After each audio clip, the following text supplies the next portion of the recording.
I know Isaac said he was going to be on. We might see a Jensen or two. I think our Michigan folks are unavailable. It's all good. So the Dark Sith. Hello, Dark Sith. We will be starting here in just a moment. Just finishing up some last minute stuff. I shall be right back. Corporate accounts, Nina speaking. Just a moment.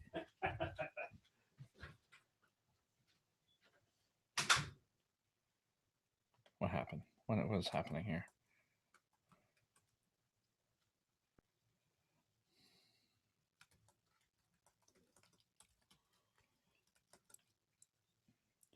Subtitle would be clicking of keyboard. Excuse me.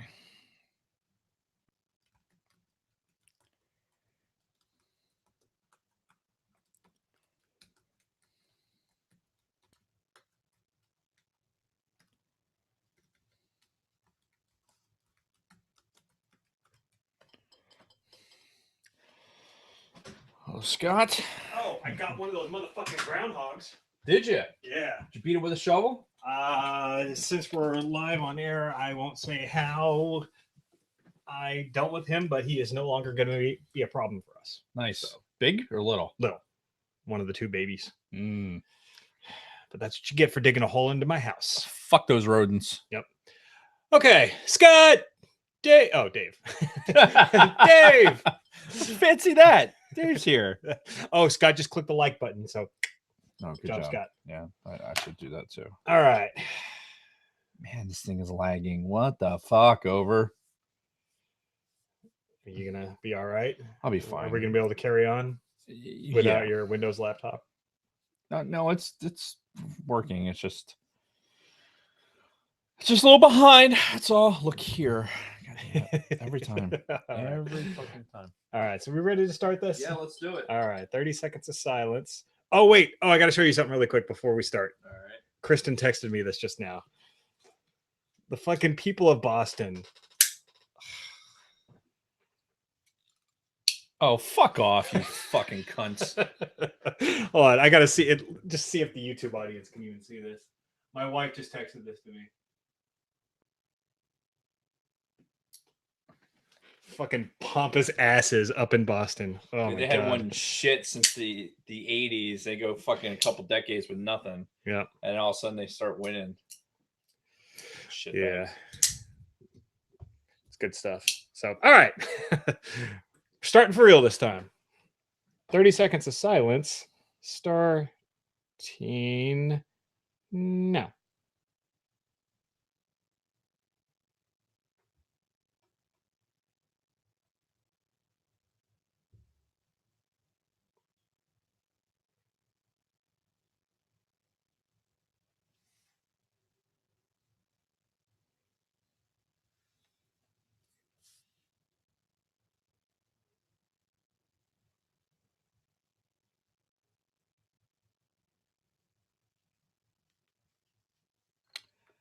To all the men and women who have fought and died for our country. To all the men and women. Happy Veterans Day. It's Memorial Day, ass. Whatever. It's a Monday where I don't have to go to work. It all blends together. Oh my God. God damn it, Jason. These are the moments that I relish, you know. I just happy Veterans Day. What? We're celebrating the troops. It's a Monday that we don't have to fucking go to work. So, oh boy, the knife's out earlier today. So I was in a parade in Magnolia. You know, the town you drive through to get to here if you're going like my house or vice versa. Mm-hmm. And it was in a parade representing the Masons. And this was today. Today, yeah, okay. This morning. And they was like, you know, paraded down Warwick Road, blah blah blah, up to that Magnolia school that's up there. Okay. And where the American Legion is, and placed the wreath. And the guy who did the speech, right? I placed the wreath, but another guy had done the speech. And one of the things that he talked about in the speech was the fact that like this isn't a day. Like while he said specifically, while the veterans really appreciate all your support, this is not Veterans Day. Mm-hmm. You know, we have that day. Right. Like this is Memorial Day.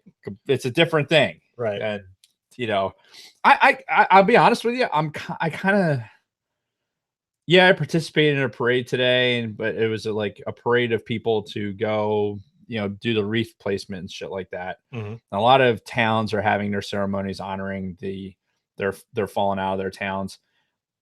I don't remember a time when there was this much for Memorial Day.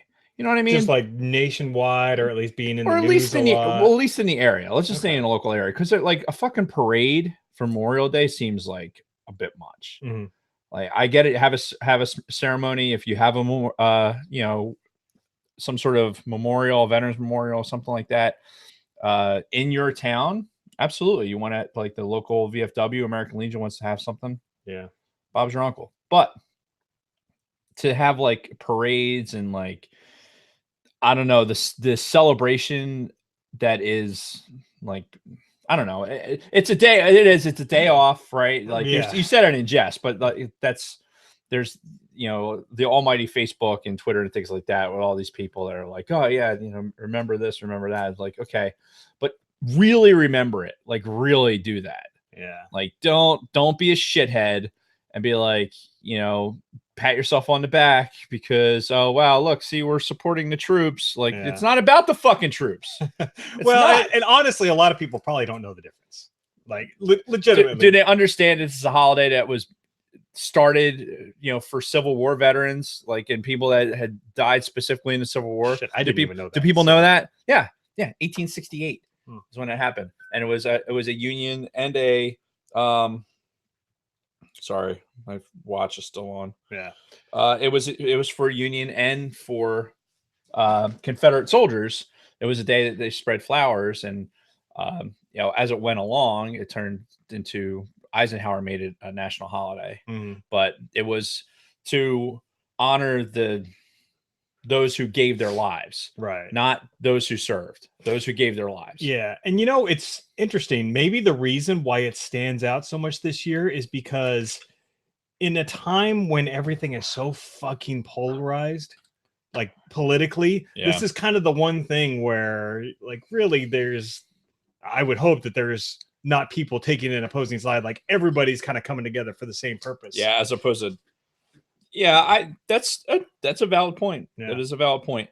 I would, before we, you know, get into it, I was reading a thing. I'd taken a picture of it out of my grandfather's records, and you know, he was in the 503rd Parachute Regiment in World War II, the liberation of the Philippines, all that good stuff. Mm-hmm. And there was a blurb in there talking about his regiment eliminated 10,000 Japanese troops. Oof. 10,000. That's a lot. Now, how many they lost? 392. Damn. Fucking remarkable. I mean, this is when paratroops were, it was elite, and it was fairly unique to the battlefield. And you know, retaking the Philippines was a big deal, especially to MacArthur, Sure, you know, yeah. as part of ending the war. But fucking hell, I just can't. 392 out of that particular parachute regiment, 392 deaths to over 10,000 Japanese And troops. it's my understanding the Japanese were no slouches when it came to combat, especially all those battles in the Philippines. So yeah, it's not like they were stormtroopers anywhere in the Pacific. They weren't shooting to miss. They were definitely shooting to fucking hit. Yeah. But yeah, just, and those 392, you know, that passed away during that. My grandfather's best friend was one of them. Oh wow. You know, and he told a story of, you know, being in combat in Peleliu and just hearing the flap, hearing is basically the sound of somebody's head exploding, you know, because it makes a very unique noise. Apparently, it's a lot like a watermelon. You know, if you can imagine like a bullet hitting a watermelon, yeah, what that would sound like. He said and he was like there, and this is all shit that my grandfather didn't talk about until like he was just about passed away. Yeah. So that's Memorial Day. It's that soldier who's standing there against a entrenched Japanese force that didn't want to lose the Philippines any more than they wanted to lose Tokyo. Mm-hmm. And you sent those men in there to liberate the people of the Philippines. That's what Memorial Day is for. Oof. So Good stuff. So that being said, hello everyone, and welcome back to All Things Star Wars, the greatest Star Wars podcast in the galaxy. I'm Mr. Jason Roscom. With me here each and every single week, the Qui-Gon Jinn to my Count Dooku, Dave Martin. Hello, Dave. I don't know if I like that. Hello, Jason. How are you? I'm here. I'm ready to go. Yeah, it's you got your knife going under the table. I do. I'm very fidgety today, and I'm very nervous. So it's okay. It's okay, dude. I put a new spring in this thing, dude. It launches open.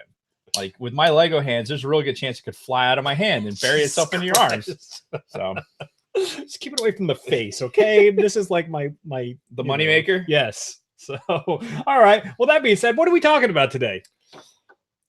I'm excited because we're talking about the Dooku book, which is entitled Book. Hang on. It's the book. Dooku Jedi Lost. Yes. Again, I say book. The audiobook. Yes. Audio only. The audio only book. And it was I'm excited to talk about because there's a bunch of stuff like last week when we taped, we were talking around some of it because you hadn't listened to it all yet. So now we're at a point where like, great, we can talk about it. And I'm excited. Oh, cool. So before we get into that, we got a few other things we're going to talk about first. Big thing in the Star Wars universe here in 3 days, Galaxy's Edge is opening up at Disneyland. So by the time this episode airs, it'll already be open. But I know there's a big build around it. One of the crazy things is that you have to reserve. Like if you're planning on going, you have to first get a reservation. And your reservation only lasts for 4 hours. So you're only allowed to go into that area for 4 hours. And then the fucking stormtroopers are going to be keeping an eye out for people. I don't know if they're going to give you a fucking colored bracelet or what, but they're going to be keeping an eye out for people who are like over their time. And the stormtroopers are going to be enforcing the time limit. So that's fucking tons of fucking phenomenal. People. Yeah. You'd have people that would be like waiting, like, all right, I'm waiting for the stormtroopers to come and force me the fuck out of here. Yeah. Move along. Move along. Exactly. So, getting selfies taken with them and shit. Yeah, unfortunately, I have a feeling that they're going to be First Order stormtroopers and not classic Empire stormtroopers. Which because that's what they got more of right now. Yeah, and that's kind of what Disney seems to be doing. They seem to really want to be pushing their version of Star Wars and just like just kind of start forgetting about the stuff that came before. Well, I mean, I would rather think that their Galaxy's Edge is going to take place at a certain period in the Star Wars universe, and then that period would be right. But I think it is during the First Order era. Yeah, and so that's what you're going to see. Yeah, I'd rather see that, to be honest. But as long as they keep like the classic characters in Tomorrowland, which is where Star Tours is, where they still have that Jedi exhibit and all that, if they do keep the classic characters there, then I'm fine. I'm sure there's got to be some sort of compromise there, I would imagine. Yeah. Because like you said, 4 hour blocks and, people are going to be trampling each other to get over there. Mm-hmm. You still want to have a Star Wars experience. So go do the other rides. Yeah. And get your Star Wars fix. Oh yeah. Cause there's plenty to do even outside of Galaxy's Edge. So in addition to that, they've announced for quite a while now that they're going to have like a new build your own lightsaber station, like the ones that they have now, which if you listen to our Disneyland episode, I talked about the 2 lightsabers my kids built. Right.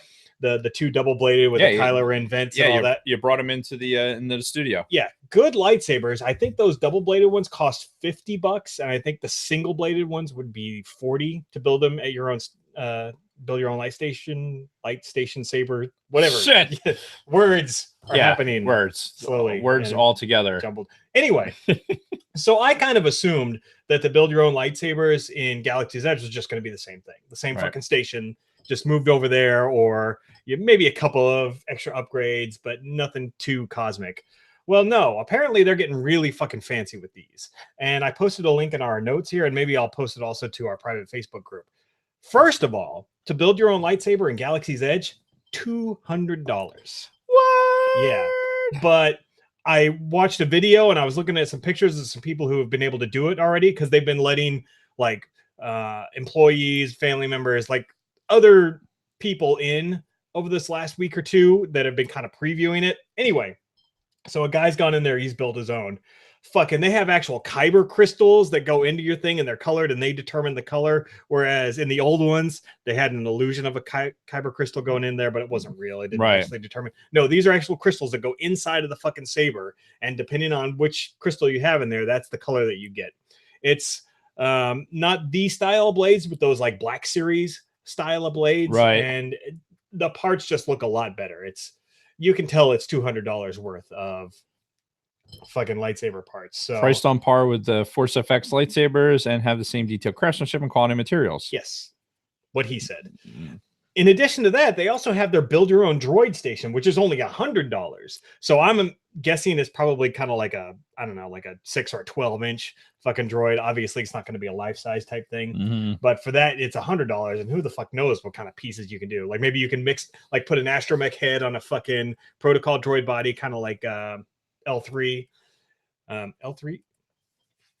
Yeah. Right. L3. From Solo. Yeah. Yeah. I don't know why my mind was brought to the contractors, but anyway. Yeah, for obvious reasons. Yeah. So yeah, I haven't seen any images from that yet though, so stay tuned. I'm sure we're going to see a lot of shit once the park actually opens. I'll be honest with you, because otherwise I would lie. I'm more impressed with the Ultra Saber that Brady had gotten. Yeah. That I don't know what it's made out of, but comparing, like looking at these pictures from that link that you sent up, yeah, there's a lot of good detail work in it, but it looks like it's plastic. Like it looks, and like some of it, like looking at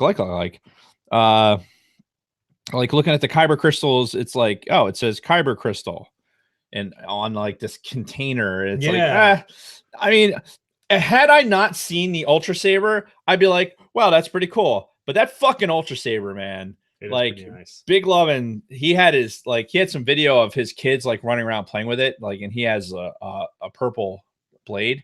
Holy fuck, dude, it looks just so amazing. Yes, and I want one so bad. And again, for reference, go check out the All Things Star Wars private Facebook group. Join that, and you can see all of the goodies that have been posted in there. Yeah, we were at work, Big Swede and I were, after Brady had posted like, oh, I'm doing this, and he started posting coupon codes and shit. We're like, why would you do this to us, Brady? Yeah. Or Big Lovin'. So we're just looking at it and the detail work and going through the YouTube videos of that, and like having a fight quality saber. Like this might look really good and be cool showpiece, but I don't know how are you going to be able to fight with it. Yeah. This thing, you'll be able to remove the thing and you got a lightsaber on your belt, and it's, oh my god. Yeah. And it looks like it's made out of metal too. Like it's not a lightsaber, right? You know, it's an Ultra Saber because it's not an officially licensed, right? So anything you get is going to have like it's obviously it's not licensed. So sure.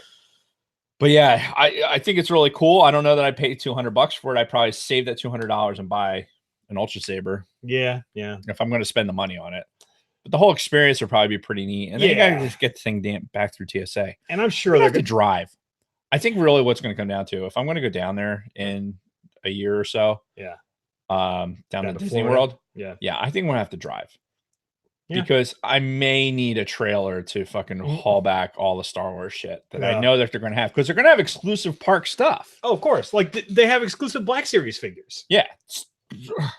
So, and getting them off of eBay is going to be stupid. So, yeah, what better thing than take a caravan down there and, you take that giant tenement on wheels that's parked in your drive right now, and you take that down there. Yeah. And we're like, yeah, let's do it. Yeah. Oh, we could have like our Michigan contingent drive here, and then we'll load them up, and then we'll all drive down to Florida. Leave the kids, just us. Maybe those Idaho folk can come out here. Which, oh, by the way, my in-laws, my wife's sister, are moving to Idaho. So, really? Yeah, they're going to be in your neighborhood in Bronco Fett. Boise? Yes. Boise? Apparently, that's the only city in the state it's worth actually going to. So, but yes. I think they might take, certain listeners might take exception to that, but who? I don't know. I'm pretty sure the Fetts both live in Boise or very close to it. I'm sure they aspire that there's other towns besides Boise. Doubt it. So anyway, the only other big piece of news that came out this week that I could find was the Vanity Fair article came out. So every year with a new Star Wars movie, since at least the prequels, Vanity Fair has done what? Yep, it's the only good city. We have it from a certified Idahoan. There you go. So yeah, the Vanity Fair article came out that does the whole Star Wars preview and everything else, and you get to see new exclusive photos and get some exclusive behind the scenes look. For some reason, I feel like this normally comes much later in production as it gets closer to the release date of the movie. I don't remember it coming out this fucking early. This would be the only thing that's come out early with this fucking movie. I know, right? So maybe they're treating it at almost like, hey, here's another almost trailer. Yeah, because we're giving you more things to talk about. And maybe this is because we have this tiny fucking gap between Disney things right now, because Avengers has been out for a few weeks now. The hype for that's starting to die down. The next Marvel movie isn't for at least a couple of weeks, though. That Aladdin movie just came out this last weekend. Aladdin apparently is doing good. Yeah, in the box office. So who knew? Will Smith is fucking the genie. Yeah, I didn't think it would go. Did you see it? No. Kristen really wants to see it, but I just I saw the trailer. I'm like, okay, it looks interesting, but I mean, I saw this already. I saw this 20 years ago. Yeah. Why do I need to see it again? More than 20 years ago, dude. It's been a while. It's been a minute since Aladdin came out. Yeah. VHSs were like fucking hot shit. But I don't understand these live action remakes, because it's why? What is the purpose of this? Obviously, they're making fucking money from them. Yeah. But besides that, like with the fucking Lion King, fucking James Earl Jones is still doing the voice of goddamn Mufasa. It's like, why are we doing this? What is the point? Only money. That's the only thing I can think of. That's the only thing I can think of, because I'm with you. I am not a huge proponent. I'm tough with sequels. Yeah. Like, I still haven't seen John Wick 2, which apparently is. I haven't seen John Wick 1. John Wick's a fun movie. That's what I hear. It's a fun movie. It's a really good, if you're into shit like just amazing gunfighting, and I don't know. I enjoyed it. Yeah. It's a good action movie. Yeah. And John Wick 2 apparently is a not as good, but still pretty good. And then John Wick 3 is out right now. So I don't know. I have issues with sequels in general. Like Toy Story is probably the only one that still like pulls at me. Yeah. Where I want to go see Toy Story 4 when it comes out. Yep. But for this other shit, I don't care about live action. Like, there's only one. What are they gonna do next? Little Mermaid? Yes. Are they fucking really? Yes. And oh god, they already signed who's gonna play fucking Ariel, and I can't remember who they said it was. She has to have giant tits. I think it was actually I can't remember. But yeah, it was just revealed like 2 or 3 days ago. Yeah. I was kidding, by the way. Yeah. Anyway, Vanity Fair article. So we had a bunch of little tidbits given to us. Obviously, the thing that got people really excited was the Knights of Ren. We saw a video or a picture of the Knights of Ren. They're back, finally. Even though we really never saw them much to begin with. All we saw was from Rey's flashback, and we knew they existed. Most likely made up of the former Jedis that... Rey's Force Vision, not Rey's flashback. Let's get it right. It's not... Well, yeah. And we'll get into that too when we get into our main topic. I know we will. Force visions and whatnot. So, yeah, it's cool to see them. I was really disappointed by the Kerry Russell character reveal, because it was announced that Kerry Russell is a character named Zori Bliss. Stupid fucking name. But she is not one of the Knights of Ren. She is some scoundrel on some fucking unpronounceable planet. And I'm just like, no, I don't care, because I was really hoping she'd be a Knight of Ren. I wasn't. Yeah. I prefer to be like a scoundrel or something like that. Don't eat up a lot of screen time with us trying to digest another character. Like, be somebody on the outside that happens to look good in some spandex outfit. Yeah, and just don't have a fucking stutter, okay? No fucking stutters, no animal rights bullshit. Fucking just be a normal fucking character. All right, anyway. we get an image of Rey and Kylo Ren fighting on what I think is the ruins of the Death Star. Yeah. Because you can see kind of like water there, because it looks like it's either thunderstorming or something right there. But it might be also like semi-submerged. You said you thought it might look like the top of the Falcon. Just the quick and dirty look. I thought it was the Falcon. But who knows? That's to get into deeper detail at a later date. Yeah, and then of course we saw John motherfucking Williams conducting the score, because you had a picture of the movie playing in the background, and him fucking doing his wavy thing, his magic wavy wand. Yes, so that wand truly is magic. It makes fantastic music. So I was listening to it at full volume on the way over here. Were you? Which track? A New Hope. Oh, okay, nice. So this kind of bothered me a little bit. We might as well talk about it, because since this Vanity Fair thing came out, I've seen it all over the fucking internet, and that's the whole Rise of Skywalker title.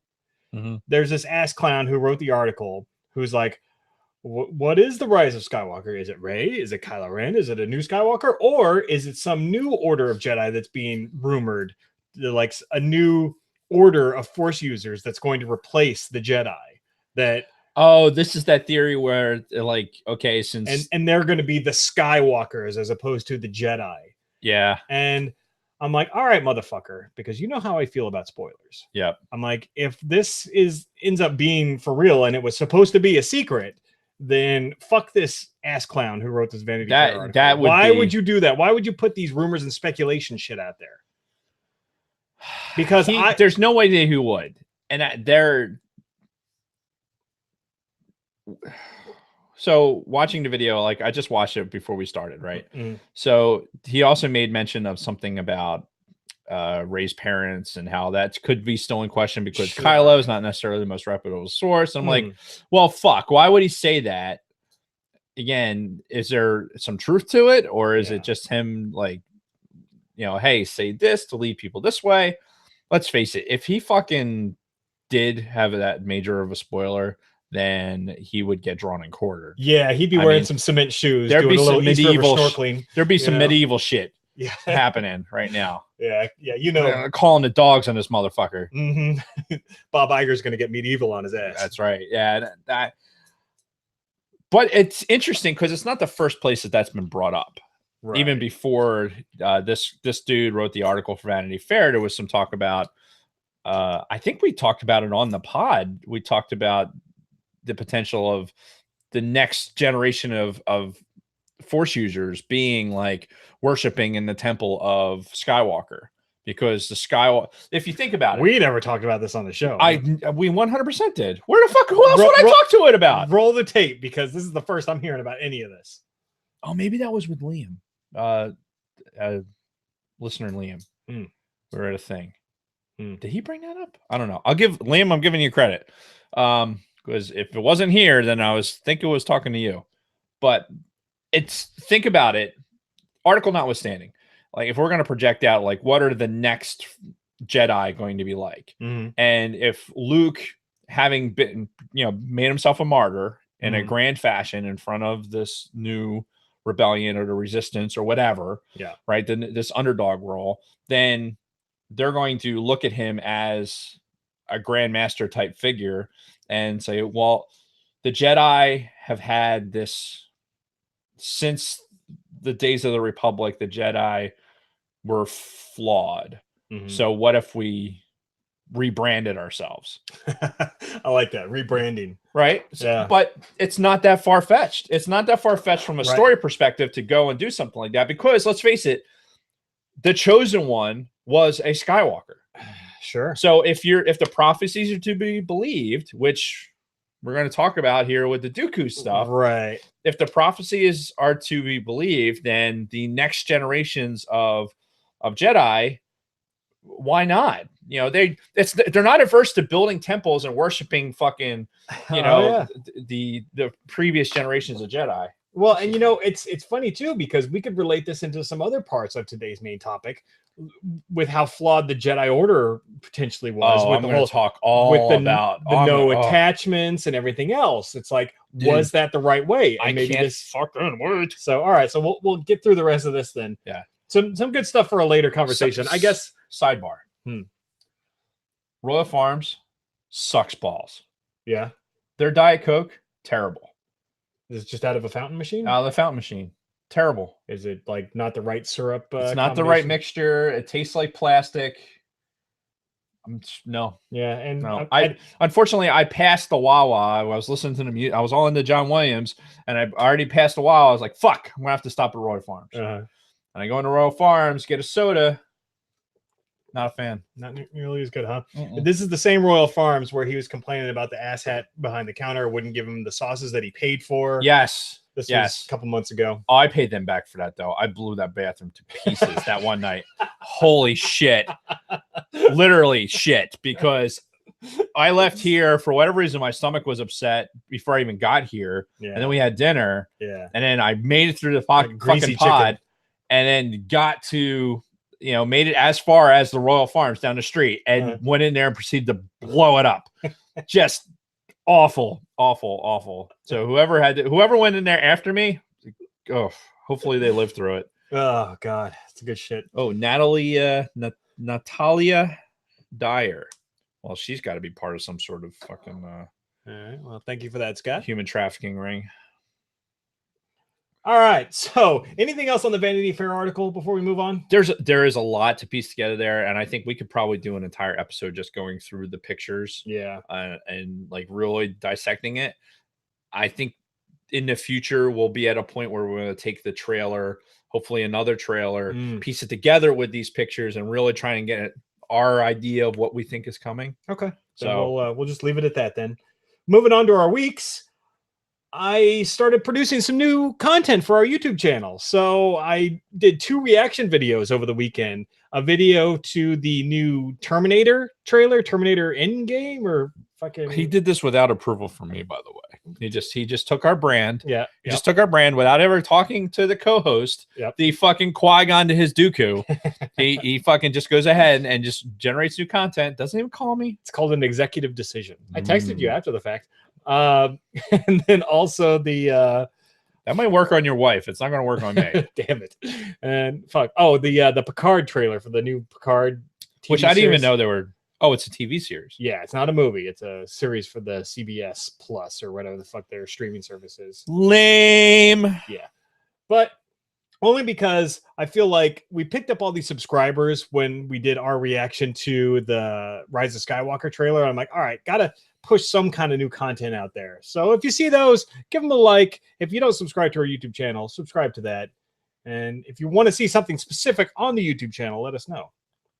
And we'll do what we can. Please do that. This Natalia Dyer. Mm-hmm. She hot? No, she's not. That like, no. All right. I mean, no. All right. This is not. That's not the.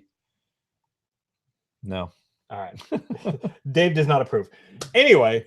Dave does not approve. I haven't really been doing a whole lot other than that. I've been back to the gym. I've been exercising pretty much every single day for the last 2 weeks. So, and that's really kind of helped my mental state because as we talked about a couple weeks ago, wasn't doing too well with my grandmother's funeral and work shit and everything else. Getting back into like some kind of an exercise regimen really always gets me in a better place. So I'm already feeling better there. And yeah, Dave mentioned that too. Saw Detective Pikachu on Thursday night. It was all right. It was more for the kids. All 3 kids have been bugging me since the movie opened to fucking take them. So finally, I'm like, all right, fine, we'll go. And they all really enjoyed it. They all absolutely loved it. Me and Kristen thought it was decent. You weren't the target, obviously. Clearly. For that.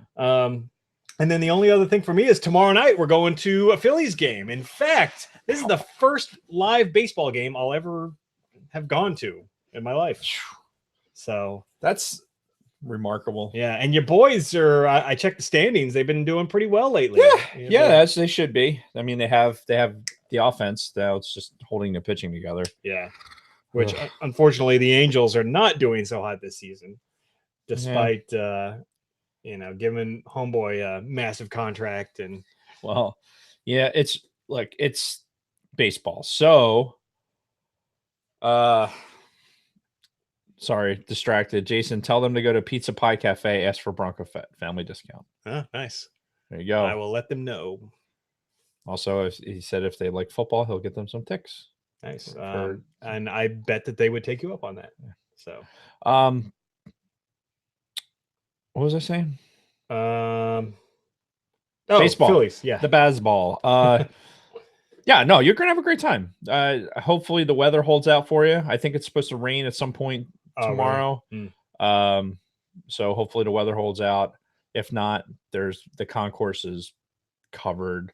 What's really nice about that stadium is like you go hang out your seats for a few innings, like kind of take it in, and then you can get up and walk around the concourse and different eating stuff, like just do a lap. Yeah. And you'll get to see the Wall of Fame stuff and go down Ashburn Alley where all the food and shit is, and you can stand there and look down into the bullpens. All that stuff's accessible. Really? And when you're walking, I think I remember where your seats are. So you're on that upper tier. There's like two main tiers. So on an upper tier, there's basically a walkway that goes 270 degrees around it. Then you go down a bunch of steps. Great views of the city. Like really, really cool. Yeah. And then you can go down and then you can walk around the base of it. And if you want to watch the game, there's like these standing like bar tops that you can just walk up and you can stand there with your hot dog and watch the game. Just so much better than what I had to do as a kid in the fucking 80s with the vet, where if you got up to go take a leak, you heard it on the radio. You heard the game on the radio. Right. So there's just a really, really good experience, just good kid-friendly experience, and you'll enjoy it. Yep. And only thing that's Effie is the only thing that can sour your experience on it is going to be the weather. Okay. Which, I mean, every day that I've checked, it's been looking pretty good. Yeah, it's partly cloudy and 80s. So we'll see. I'll have a report next week. Yeah, unfortunately, I would have loved to have joined you because I haven't been to a game yet this season. I do want the record to show that Dave and Kathy were our first choice for people to go with us, and I appreciate it. Yeah. But unfortunately, I have a Masonic dinner tomorrow night that I have to be at. Sad face. I can't wait for him to not be the master anymore. Yeah, it's you and me both. Well, that's not true. It's not true. I really, it's very fulfilling and it's exactly what I wanted to be, but it is very, very busy. That's what I'm hearing. That's why it needed to happen now as opposed to any other time, because this is the best possible time for me to do it. That makes sense. Anywho, weather. That's all for me. What about you? I haven't done shit. What have I done? I have a tough time remembering what fucking day it is, to be honest. It's been so what I ended up doing, like we've had this conversation about like kind of last week about every day kind of being a new day, like a new experience. Mm-hmm. Not in a good way necessarily, just not always in a good way, sometimes in a bad way, but it's kind of one of those things where nobody can tell you what that experience is going to be because you're the one feeling it for the first time. Yeah. So, and it's good and it's bad. For somebody like me who has control issues, then it's better to think that I have some control over how that day is going to go as opposed to letting past events dictate it. Sure, so I went on to fucking Amazon and had myself a little fucking rubber band made. Nice. Today is a new day.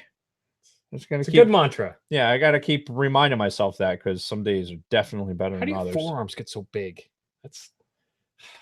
I don't know. I feel like they're small. See, like compare them to mine, and they're like gigantic. I hate my forearms. Anyway, I can give you exercises that make them better. Yeah. A villager. What? Who? Isaac Stipe got a villager. What does that mean? Did you kidnap a villager? Yeah. What? What is happening? Did you trap him in a beir trap? And is he in your basement now? Is there a groundhog trap in which you trapped one? Anyway, yeah. So it's just been whatever happened this week. I can't think of anything like other than pining over fucking Big Lovin's lightsaber, Mm. which, oh fuck, man, I want an Ultra Saber so bad. Yeah. Yeah, that's it. I've been listening to the Master and Commander book, so which is obviously what you have to listen to next. Well, I just love the fact that you're calling it that now too. Yeah, so. absolutely. Yeah, just working and trying to push through, trying to finish this fucking bathroom renovation, which still wasn't done. Still working on it. Oh boy. Yeah, so and she let you out tonight, huh? Yeah. Well, we had it was a full day, and I did a bunch of work and was kind of moving nonstop, and I kind of hit a wall yesterday where I was just like, I'm done, can't do anymore, maxed out. Yeah. So getting out today to do the parade was an accomplishment in and of itself. Mm-hmm. So all right. I don't think I'm usually what happens is I'll talk about my week and I'm like, I don't got nothing to say, and also I'm like, oh yeah, and then I remember for 20 minutes. Yeah. But no, I got nothing. So this is probably a good time for you to go pee. Yes, because we're going to hop right into our main topic when we get back. But until then, we're going to take a quick break and be right back. Until then, you were going to sign us off? That happened? Did you write down the time already? No. Just fuck it. Yeah, I've got other ways of tracking it now. Anyway, we'll be right back after this word from our sponsors. Man, I'll tell you what. This thing, you got to open this thing. You might not have the forearms for it though. Any more non-Star Wars videos coming up? I don't know. He didn't clue me in on that he was doing non-Star Wars things. That being said, though, I probably shouldn't talk about this, but I'm going to talk about it anyway. We're kicking around the idea of starting up a Patreon thing. My daughter, we've talked about it before. My daughter was saying, she's a telecommunications major, and she was saying that it'd be a good idea to do. And we're kicking around that idea. So we're thinking about bonus content type things. Maybe Dave rants, maybe our philosophical conversations, some non-Star Wars stuff. So we'll see. We would have to do some more research on it and see exactly what would be good, what would be bad. We don't want to lessen the product that you are getting, because I love our interaction in the cantina, so that's definitely something we keep in mind with. So yeah, Isaac's waiting on a custom knife. He's going to chop down a tree with it. With a knife? That's not the intended purpose of a knife, first of all. Though I would have mad respect if you could pull that off. Astronomy stuff. Yes, I do want to talk about astronomy stuff. I was letting the group in about the state the nature of your medical emergency. The picture, I think. Speaking of custom knives. So this is the latest in the Martin collection. It's another Benchmade, because I have an affinity for Benchmades, and we could do a whole knife review thing, but it's not an auto open. So it's an assisted open. But see, I got my name. Nice. Put in there. This knife's too pretty, like to be an everyday carry. And I say that because I beat the ever-loving fuck out of my EDC. And I think I'd have to get that thing to a point where I just can't use it anymore before I swap it out. So yeah, we could totally do. I have enough knives. We could probably do a month of Sundays before I run out of knives to talk about. Nice. All right. Do you need to do anything before we restart? Nope. All right. Are you ready to restart? Yes. All right. Then we will resume in 20 seconds.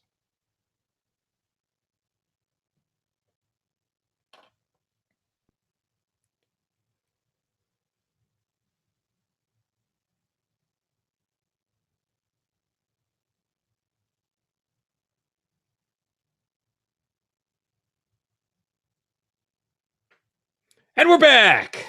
So, Dooku, Jedi Lost. Such a fascinating concept. So this came out a few weeks ago now.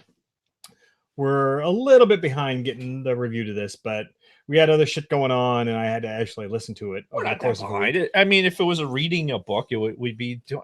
It'd be 6 months from now, and we'll finally be talking about it. Well, So. and that's the thing. So this is, I don't know if anybody's ever done something like this before, where it's an audio only book.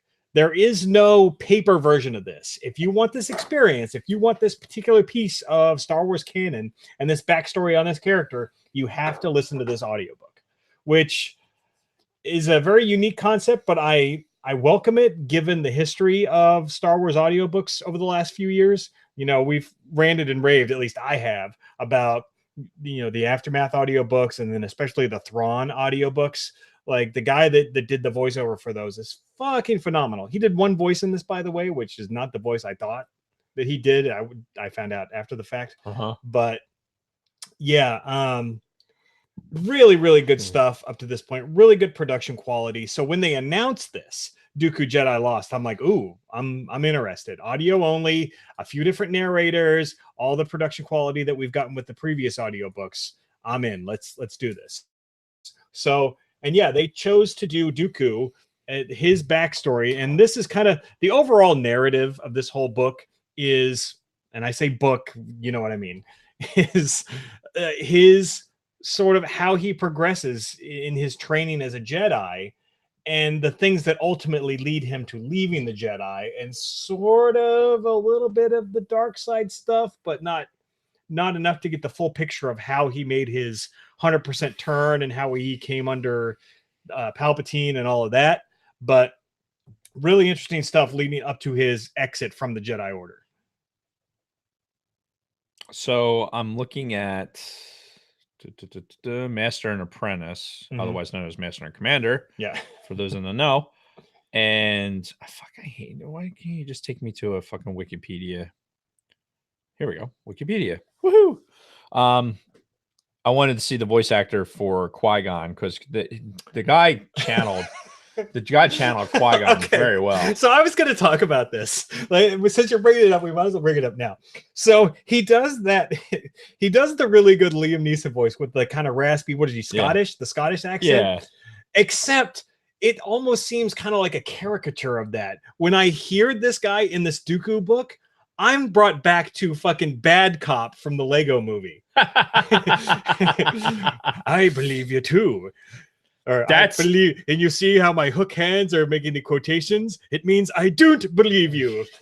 That's actually pretty funny. Yeah. Because that's, now that you've said that's totally fucking iron. Yeah, that's all I'm thinking as I'm listening to Qui-Gon in this book. I'm like, that's Bad Cop, you know? Yeah. And it wasn't really Liam Neeson's voice, but the guy that did it, he, like you said, he channeled it pretty well, but for some reason it was just a little bit more over the top of an imitation, to where I'm brought back to Liam Neeson as Bad Cop in the fucking Lego movie. Very good. Yeah. Now that you've said it, I can't unthink it. Yeah. So, and I don't know when a good time to bring this up would be. Before we start getting into some of the finer details of the book, the thing that really took me out of this, that I had a really tough time with the entire time, was Dooku's voice. Okay. I don't know if you felt the same way. As he was growing up, as he was young Dooku, that's all fine and good. But when he became older Dooku, like progressing through the Jedi Order, eventually becoming a master, and then as we see Count Dooku in current times, right? Christopher Lee has a very distinctive voice, and it's hard to imitate that. Now, whoever they got to do that in the Clone Wars did a good enough imitation job to where it was passable. This guy in this fucking audiobook sounds nothing like that. He's just a dude talking in a normal British accent. Yeah. Like, he doesn't sound like Christopher Lee at all. And it was really, really hard to get into this because of that. Well, all right. So yeah, the voice work itself. See, here's the problem with me with audiobooks, like with the Star Wars ones. Mm-hmm. When you have multiple people that are performing multiple parts, as opposed to having one guy read through the whole thing, one guy or gal read through the whole thing and just kind of changing the inflection of their voice. Yeah. Kind of like if you were telling a story to somebody. Mm-hmm. I would rather have that. I'd rather have one voice changing inflection than having multiple voices, because of this very reason. Yeah. My expectation is that I'm going to hear Christopher Lee. Yeah. Especially because you have somebody that sounds like Yoda. Right. That sounds like the Mace Windu is not right either. Right. But, you know, so don't give me fake voices. Just give me one guy reading it, which is in Master and Apprentice. It's one guy reading. Right, and that's the way it is in the Thrawn books and everything else. And even though it's like you can tell it's the same guy making all the different voices, but it's the same. So that expectation of actually hearing something different and it being a play, yeah, you don't have that. Mm-hmm. I wasn't taken out of it. It did bother me initially Mm-hmm. because that's not what I would think in that age. That's what Dooku would sound like. Yeah, even from the pacing and other things but had I been reading this, I would have read it as Christopher Lee. So yeah. I was really focusing on what he was saying. And let's not forget, straight away from this, the thing that I picked up that really quickly was it's from Ventress's point of view. Yes. Like this entire thing is through Ventress. So if anything took me out of it, it was the Ventress being overly Ventress. Does that make sense? Yeah. It's like that. Like sometimes when she was reading the character and then she had that internal monologue with her former master and that shit, like kind of got overplayed a little bit. Sure. And I think I would have gotten that from, I think if it was a book, you need that. I think when it's read out loud, it was extraneous. Right. So that voice, Dooku voice, to get back to your main point, Dooku's voice didn't really take me out of it. I think the Ventress voice, even though it was Ventress, right? That's the woman who played it. It very well could be. It sounded exactly like her. So if it wasn't, it was a really good. These are the kind of things we probably should have looked up before we started. So, well, now here's the thing. I actually went to go like IMDb this book, and it's not on there. Like I was hoping like to just pull up like an IMDb page and have it list all the voice actors, but they don't have one for it. So that was kind of disappointing. So that was all disappointing. Like I kind of gave up at that point. In the Audible like trial, it didn't have. So that's another thing. I don't know why. I think it's because I already had an Audible account before. And I had already cancel it. They cancel it, and you say I'm going to get back into it, and they offer you stuff. Okay, well they didn't offer me anything when I tried to resign, so I ended up actually buying this from Apple. So I bought it through the Apple books for $20. So I now own it forever. Well, you know, I'm sure. Well, since Audible is owned by Amazon, I'm sure I have the audiobook through Amazon also forever. Right. Yeah. But yeah, so come on, give me the list. Give me a list. No, fuck. Yeah. Hang on, listing for this book. Let's see what it says. While he's looking for that, so I mentioned that Mark Thompson, the guy who did the Thrawn books, who did the Aftermath books, fucking phenomenal voice actor and an audiobook reader. He only did one voice in this, and that was the voice of Yoda, which I was very surprised by because I thought that the voice of Yoda sounded a lot like the guy who did him in Clone Wars, and I just assumed it was the same guy that did his voice in Clone Wars, which apparently not. So sorry. So the irony is that I think the Yoda voice in Master and Commander, obviously the book otherwise known as Master and Apprentice, was not as good. Like, yeah, that was probably one of the weaker voices in the Master and Apprentice book. Really? Why is this taking so long to fucking load? All right, fuck it. I give up. Trying to bring up. Trying to figure out if it's look. We'll get PenguinRandomHouse.com. What the fuck over? And we love you too, Gooey Yeet. This guy says he loves us all in the chat. So, Isaac, figure that out for us. You're our Google research guy during the show. So get on that. Is Ventress in the audiobook the same Ventress from the Clone Wars? I'm pretty sure it's her voice, but I think they just don't miss out. Enter your email address. Nope, I'm not going to do that. Yeah.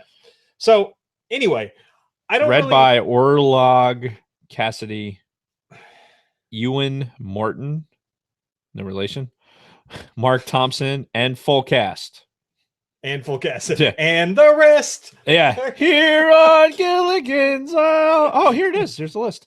Orlog Cassidy as Asajj Ventress. And then go to Clone Wars on IMDb and see if that's the same fucking broad. Don't tell me what to do. I'll tell you what to do and then some. Don't. You can't double stamp, triple stamp. I'll just grab this knife that's over here before Like the hell you will.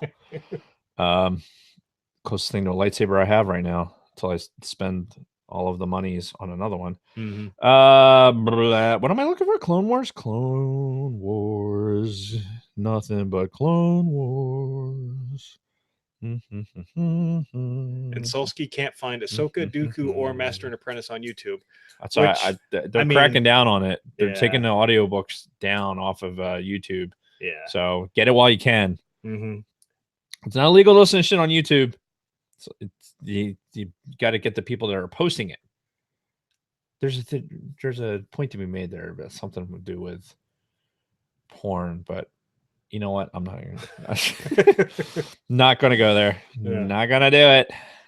Not gonna do it. Full cast and crew. I love how I just ground this whole fucking thing to a halt.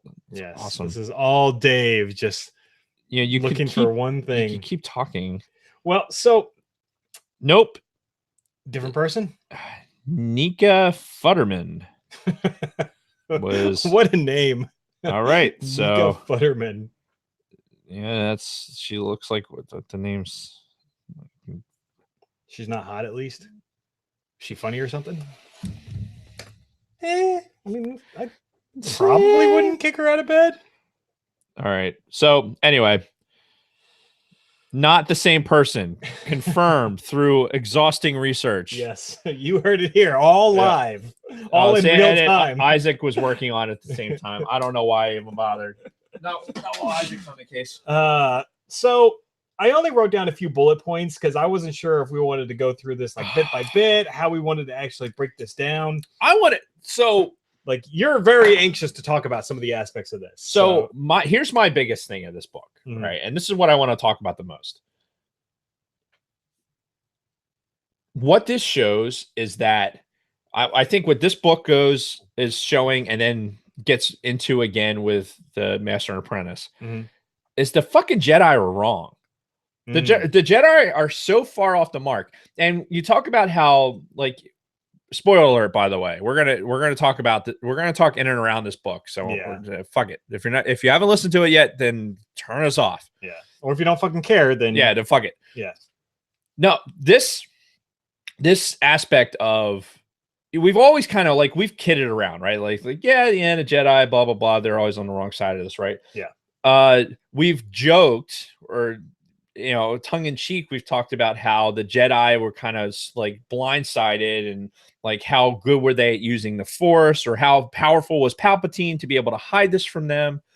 Everything that was happening circa episode 1. Sure. So now we're seeing a little bit more behind the curtain where you have somebody like Dooku who is a extremely powerful fucking Jedi. Yes. Like he is a traditional he was the oldest apparently until I guess Anakin showed up. Yeah. But he was at the time he was the oldest Jedi or the oldest Padawan. Yeah. Right. So, he came from this planet and they plucked him out and, but amazingly powerful Force user. And all these things that lead up to Dooku's training and how he kind of isolated himself, his early relationship with Sifo-Dyas, which we can talk about more in a little bit. But all these things, like you had somebody who genuinely cared. Like Dooku didn't go out there and wasn't like this fucking Superman horror flick that they're trying to make, right? Which Solsky made me fucking watch earlier. Yeah. It's not something like that. Like Dooku could have been bad from the beginning, right? But he wasn't. Yeah. He cared deeply for his roots. He never, because he was older, he had connection with where he came from. And with the aspect of him reaching out or his sister reaching out to him. And you find out all these things through Ventress. Like, and that part of the plot line was more just a vehicle to me. Exactly. I don't think it was just a way for us to kind of learn about Dooku, which I don't know. I think they could have done that whole thing better personally, but like, as opposed to the whole story was told via like holocrons and holocons. She's like researching. Dooku's got her on a mission and she's researching his private archives and all this other shit to get this information out. But this aspect of here you have an incredibly just a strong Force user who was a Padawan from the Grandmaster. Like the Grandmaster selects him because of his strength. If you Yoda. And they just don't know what to do with them. Like instead of like this whole thing with the detachment and everything else, yet every character in there, every Jedi on the council is passionate about something. Like this whole aspect of, well, you know, you can't have, you can't have these connections and everything else. You had fucking attitude problems with the fucking Jedi that were on the council. Yeah. Like you had obvious like disconnects there. Yoda probably took Dooku on because he knew he had some effect into the future, but didn't know what. Right. And instead of, if the Jedi were really about like this mantra that they focus on, right? It's a crutch. It's a crutch to keep people brainwashed so that they'll continue to go out there and be self-sacrificing, as opposed to using that energy. Like, how can you fault somebody for wanting to go back and, you know, save their home world? Right. Because that's what they're seeing. And yeah, and so like throughout the whole course of Dooku's run with the Jedi, he gets in trouble several times for mostly reasons concerning his previous life, his family on his home world, be it his sister, his father, his brother. You know, early on in his early Padawan days, before he even goes under Yoda as a Padawan, you know, they go back to that planet for some fucking festival or some shit. Yeah, well, it was like a they were having, it was such a time of peace where they're just like, oh, here we're going to show off our lightsabers and stuff like that to try and I guess there was an issue, a political issue, and they were trying to like use the Jedi were trying to smooth that out, and it didn't work. And he, through a whole series of events, stumbles on his sister, and he finds out, oh, I have this family here. This is where I'm from. This is my family. It finds out he's got a dad and a brother, which initially it was like they were kind of drawn to each other, and almost was like they were drawn to each other in like boyfriend girlfriend kind of way, as not necessarily a brother sister kind of way, which like, as happens in Star Wars. Yeah, exactly. So and then they get drawn into that fucking the temple where he like wakes up this fucking wakes up the demons that's like creating these earthquakes in the fucking planet. Yeah. Excuse me. Some like crazy force beast type of thing. But yeah, and like the whole story is kind of told through his communications between him and his sister. Yeah. And that these are what Ventress is going through, is all these communications between him and his sister throughout the whole, like through like decades, right? And he's found out a couple of times of like communicating with his sister, and the Jedi kind of like bring the hammer down. They're like, no, this is fucking wrong. You're not supposed to have attachments. Yeah, he gets caught. Yeah. And they allow, you know, basically he gets punished, but it's not like expulsion.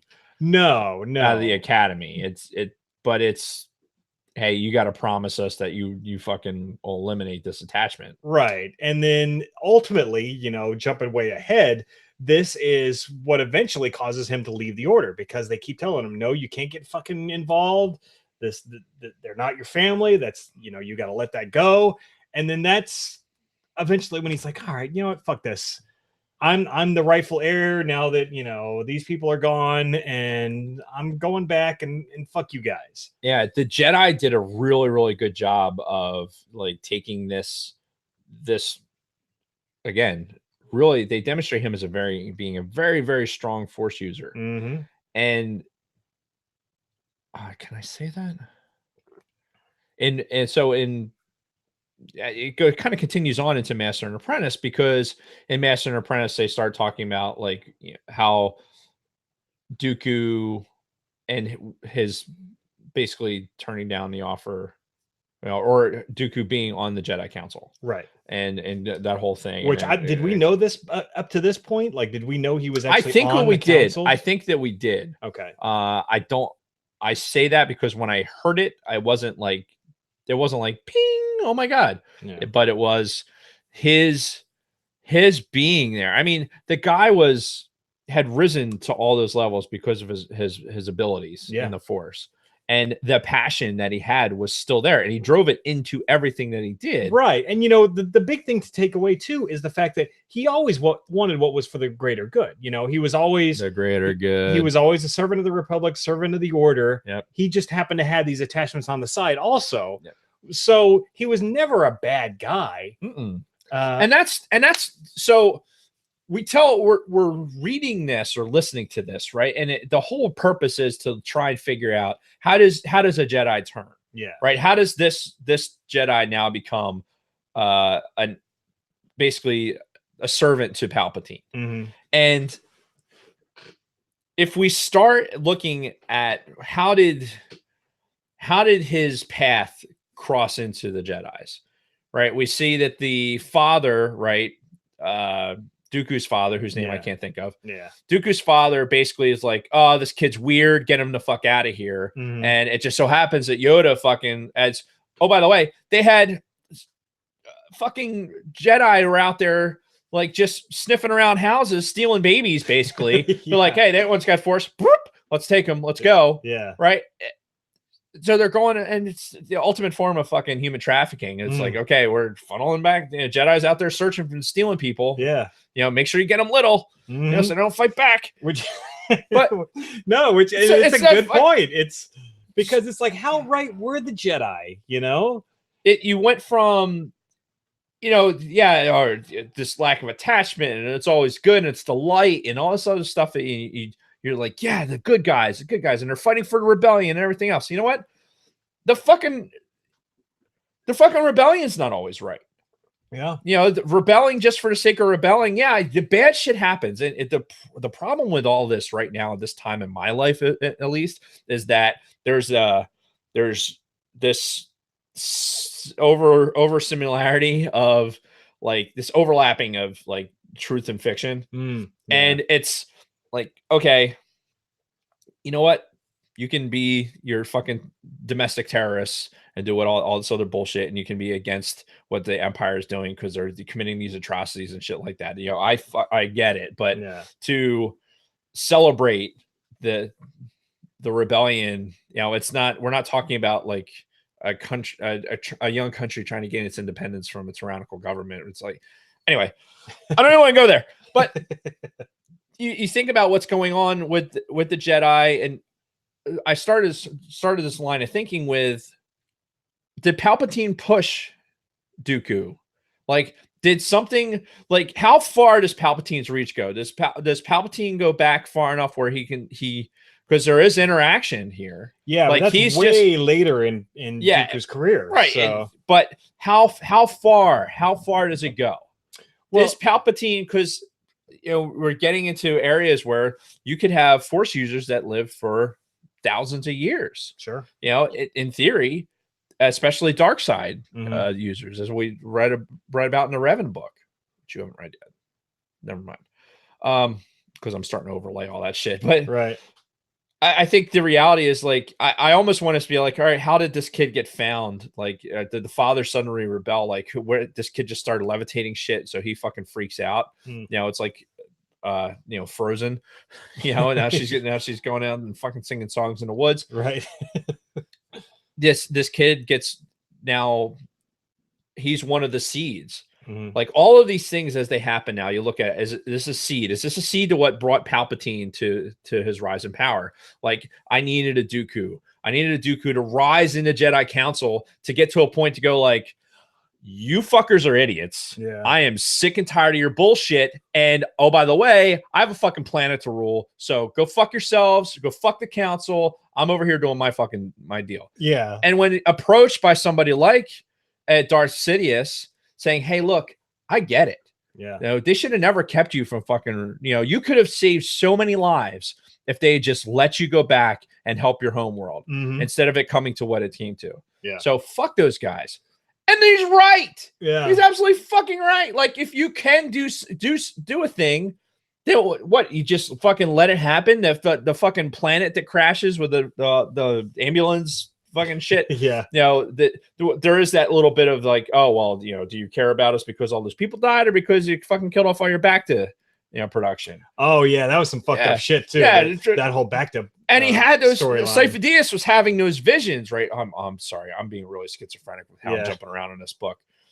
But anyway, the point is that this, as I was listening to this, 6.5 hours or 7 hours, whatever it was, it just kept reinforcing to me like I'm waiting for that part where the Jedi are finally right. you know, do you have to go all the way back to Old Republic where it's like the Jedi are just people that are fucking defending a certain, like, hey, we're just defending these guys, Yeah. and we're being provoked, and we're going to use everything in our fucking power. We're actually knights. Mhm. We're going to project power into stopping people instead of being these fucking robed bunch of fucking whiny pussies that fucking sit on a council and talk about how, you know, oh, you know, shit, you know, yeah, it's wrong, but we really can't do anything because, you know, not supposed to have connections, blah, blah, blah, blah, blah. No, shut up. Yeah. Shut up, fucking short, fucking green idiot. And that's the thing, that if they didn't have that abolishment of personal attachments, like, could they have saved Dooku and countless other Jedi for that matter? Fucking Anakin, right? There's so many parallels between Anakin and Dooku in this book. It's fucking mind-blowing, you know, and it's so much of it is these rigid rules that this Jedi Order has. And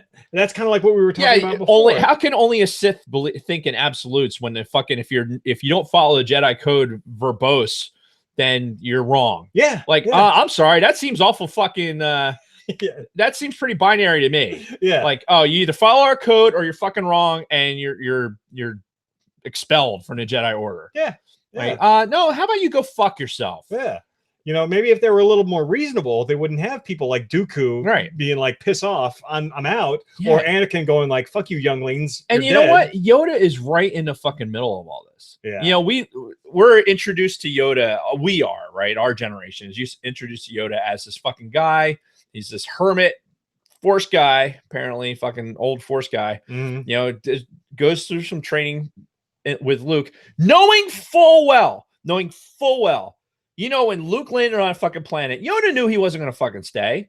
He knew the whole thing was fucked, so much so to the point where Luke flies off and Yoda's already moving on to the next.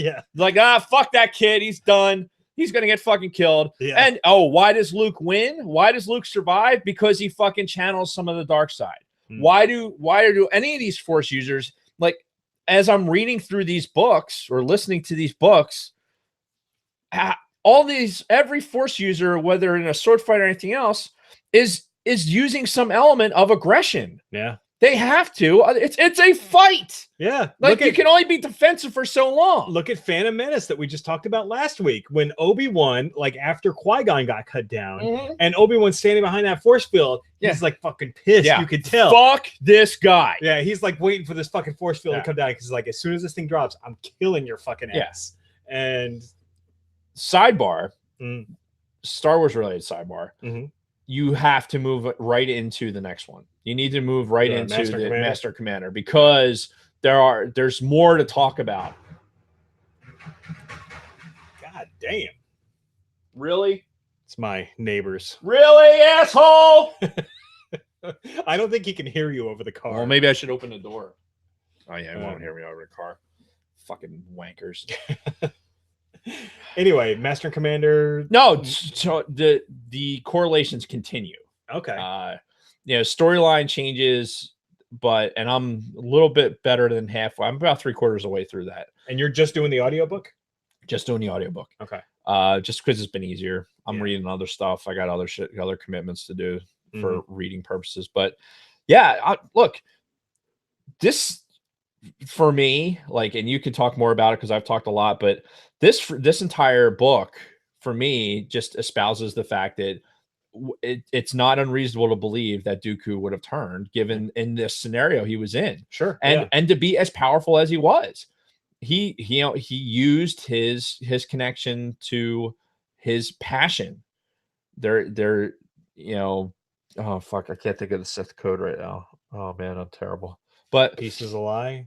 Yeah, there's only passion. Through passion I gain strength. Through strength I gain victory. Through victory my chains are broken. There you go. Very good. The Force shall free me. Very good. I have other shit I have to memorize. Sorry. But yeah, look, it was really the way the story was told, and the story that's being told, it really leads you down this path of what were the fucking Jedi thinking? What were they thinking when they have so many of people? Like, how many blind Padawans were out there just rolling with this thing? Well, and that brings me back to Luke's speech in The Last Jedi. You know, the history of the Jedi is failure. the hubris of the Jedi. Hubris. Because they were just fat, dumb, and happy on their pedestals. You think about it, like for centuries, nobody could fucking touch us. We're here. This is our fucking. This is our place, and especially those in the highest positions of power, right? Because that's what it is. It's all about maintaining that status quo. Yeah.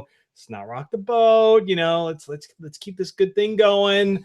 Nobody's gonna fuck with this us. Giant temple, like just.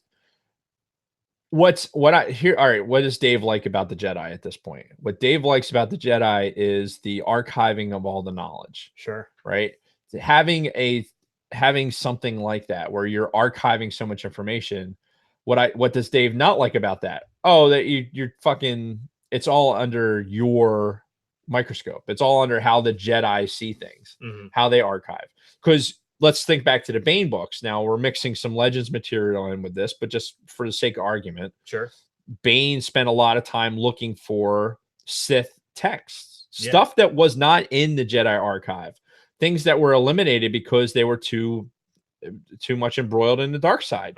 You can't write your own history. You can't. You're doomed to failure if you think that you're just going to write your own history. Right. You need that knowledge, that prior knowledge. You need to learn from the mistakes that others had made over thousands and thousands of years. And the fucking Jedi, as it's written now and as the story is going, are proving that Palpatine doesn't need to be the strongest fucking Sith Lord ever. He just needs to be good enough to fucking have the Jedi keep doing what they're doing. Yeah. And because it's very effective. Yeah. And to go back to your point, was he part of this manipulation of Dooku leaving the Jedi Order, or did he just sit back and wait? And as soon as he sees the super powerful Jedi go, fuck you, I'm out, be like, that's my guy. Yeah. Let me go talk to him now. And obviously go talk to somebody else too. You're already working over, Darthamir and getting somebody like Darth Maul. Yeah. And so he's got his seeds planted in a bunch of different spots. And then Dooku popping into his lap. It probably wasn't easy to fucking for Dooku. I guess I projected into Dooku's speech with Obi-Wan. Or Qui-Gon had told me a lot about you. And when Qui-Gon or Obi-Wan's there like saying, basically calling bullshit. Dooku's like, no, you got it all wrong, dude. Yeah. I genuinely believe it. I don't think Dooku's like projecting into this. I think Dooku genuinely believes that he's on the right side of this thing. Right. Now, that leads me to a whole other thing too. It was never truly stated in any of the canon that I can tell that Dooku knew that Palpatine was Sidious. Like, he walks with Sidious. He walks with Sidious with the hood over, but he may never have taken the hood off, like to reveal that he was Palpatine. I mean, now we did have this point where he was introduced to the young Senator Palpatine from Naboo earlier in this book. I don't know. I might be reaching a little bit with that. Like maybe it's the whole Clark Kent and Superman thing. Like, I'm Clark Kent. Oh look, I'm Superman now. I don't know. It's an interesting thought. But anyway, we're talking a lot about like the pulp of the book and not necessarily about the words in it. Well, yeah, but I mean, I think because we don't really have to talk about like the finer details of it. People can go back and listen to that, but what we're presented leads to these greater debates and these greater discussions, like how this fits into the overall canon. Now because now we know how Dooku ended up getting disillusioned with the Jedi, because you're introduced to him in episode 2. And all you really know is what Mace Windu briefly says to Natalie Portman. Like, Dooku was once a Jedi. He could never hurt anybody. It's not in his nature. Yeah, that's it. Because their belief is that he's still just a fucking guy that walked away to go back and lead his fucking people. Right. Boom. That's it. So they don't look at him as being like, they let him keep his lightsaber, right? They make that a point in the book. So when he goes to turn in his lightsaber, say, hey, I'm done. They're like, nope, you can keep that. Yep. You're still a Jedi. You're going to go and do this. Yeah. Which is apparently the track record they've had all along with Dooku. Like, because they talk about it through Ventress, where Dooku would get away with shit that nobody else would. Right. Because of what I have to believe is his abilities in the Force. There really wasn't anybody else. Oh, by the way, that cackling idiot, the one Sifo Dyas's master. Oh, the one chick. Yeah, the chick who like she's like that's who Dooku wanted to be his yeah, I think Ling was her some shit like that. Yeah, that fucking whiny bitch needs to never be on an audio thing ever again. that bitch annoyed me. Really? She did that fucking voice, like, because everything was like in this scared voice. It was like watching an over dramatic fucking circa 1945 movie where somebody's gonna, I'm getting ready to pass out on this couch over here. Oh, well, I can see that, especially during the dark side Moss, that whole fucking thing where like Sifo Dyas, like hearing her call out names, right, in that voice, like, stop it, just fucking stop it. Yeah. Like, does your depends need changing? I mean, to be shut the fuck up. Yeah. Just stop it. Yeah, I could see her voice was fucking irritating. Yeah, and I was glad when her and Sifo Dyas disappeared. Yeah, let's talk about Sifo Dyas. Yes, very strange character arc in this. Mm-hmm. Okay, you know what? Before we start that, all right, man, two breaks in the course of the show, but I could probably use a piss break too. Yeah. So anyway, we'll be back again after this very quick break.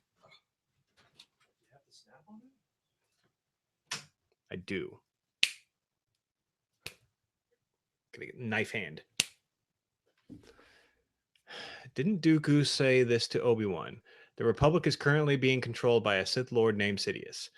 I think the exact line was, "What if I told you that the Senate was under control of the Sith?"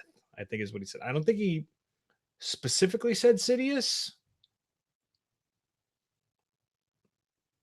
Yeah, when Obi-Wan was fucking chained up on the bug planet. Yeah, something like that. But at that point, I mean, we already knew Dooku was under Sidious, so Dooku was part of the whole fucking thing. So he was he was lying to Obi-Wan about wanting to destroy the Sith, where he was under fucking Sidious at that point. Yeah, that was a whole weird thing. With him very briefly trying to tell Obi-Wan, like, no, I'm all cool in the gang. It's the Senate's under the control of the Sith. But no, my turn. No, my friend. No, my balls. Execute Order 66. What?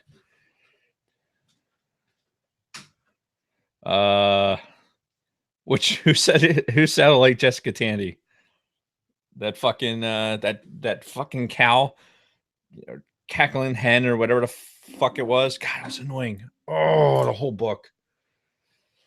It was annoying. Got a little. Hear that? Do you hear it? It's like I put a new spring in it, as I mentioned before, so it opens wicked fast.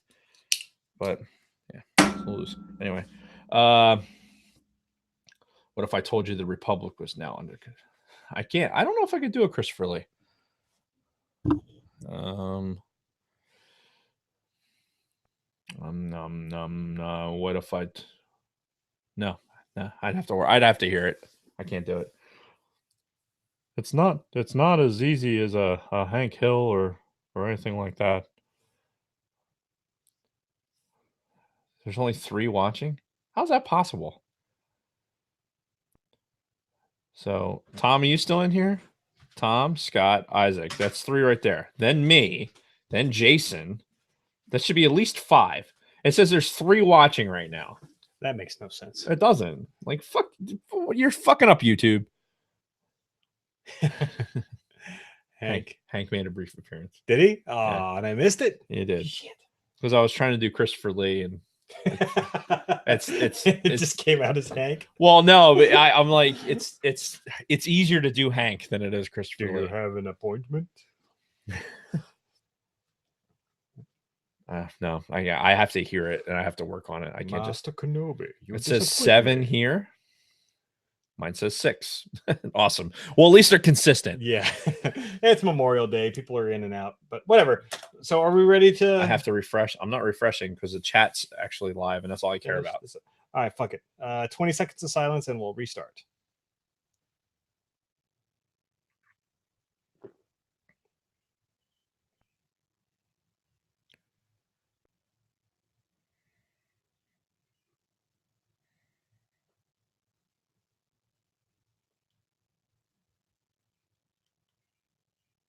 And we're back again. So I have to hold my breath. Otherwise, I feel like I'm going to do something. yeah. So there were a few things that actually weren't talked about in this book. The one being how Palpatine and Dooku ended up getting together overall, or Sidious, or whoever he presented himself as. Mm-hmm. So I guess I don't know if they're going to fill in this gap, or if we're just kind of left to believe that at some point the Trade Federation did go to Dooku, you know, as he was like the leader of his planet, and they're like, hey man, this guy fucked us, can we join up and, you know, that help makes us me out? That makes me want to hang on a second. Keep talking. Yeah.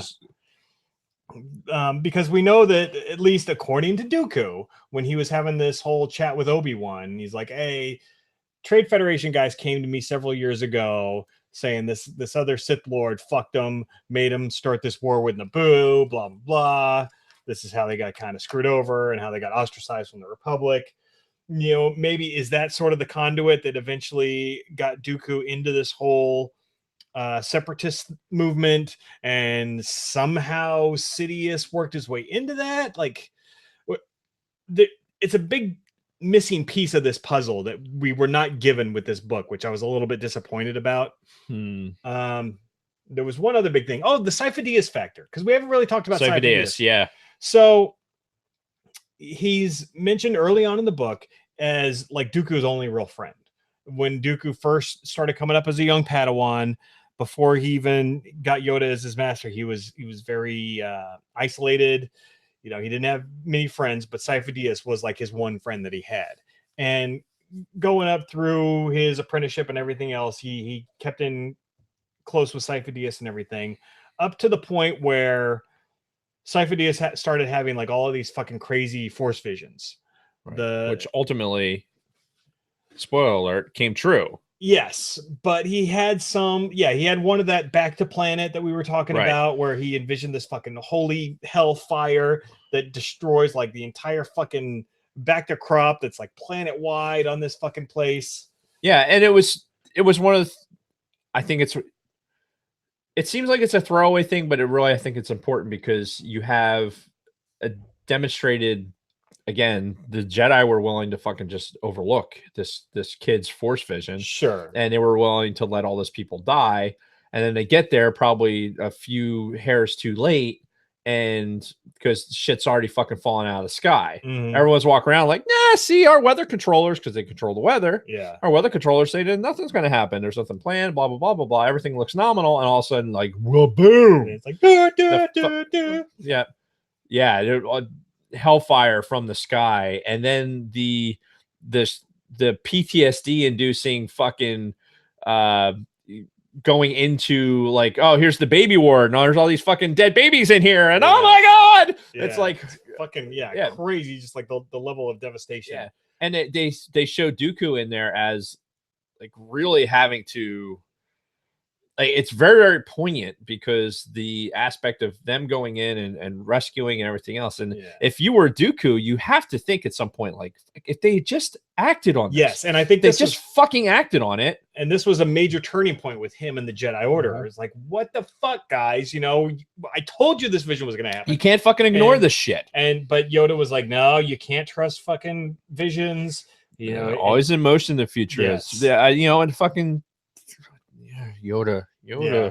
And from this point, though, from Sifo-Dyas's perspective, he just kind of spiraled into this like fucking babbling psychopath who had very brief moments of sanity sandwiched inside of these crazy fucking, you know, flashbacky visions that gave him like all kinds of PTSD and everything else. Yeah. And it was, and you know, Homegirl, his master, basically was like his fucking, like his nurse at that point, just kind of keeping him.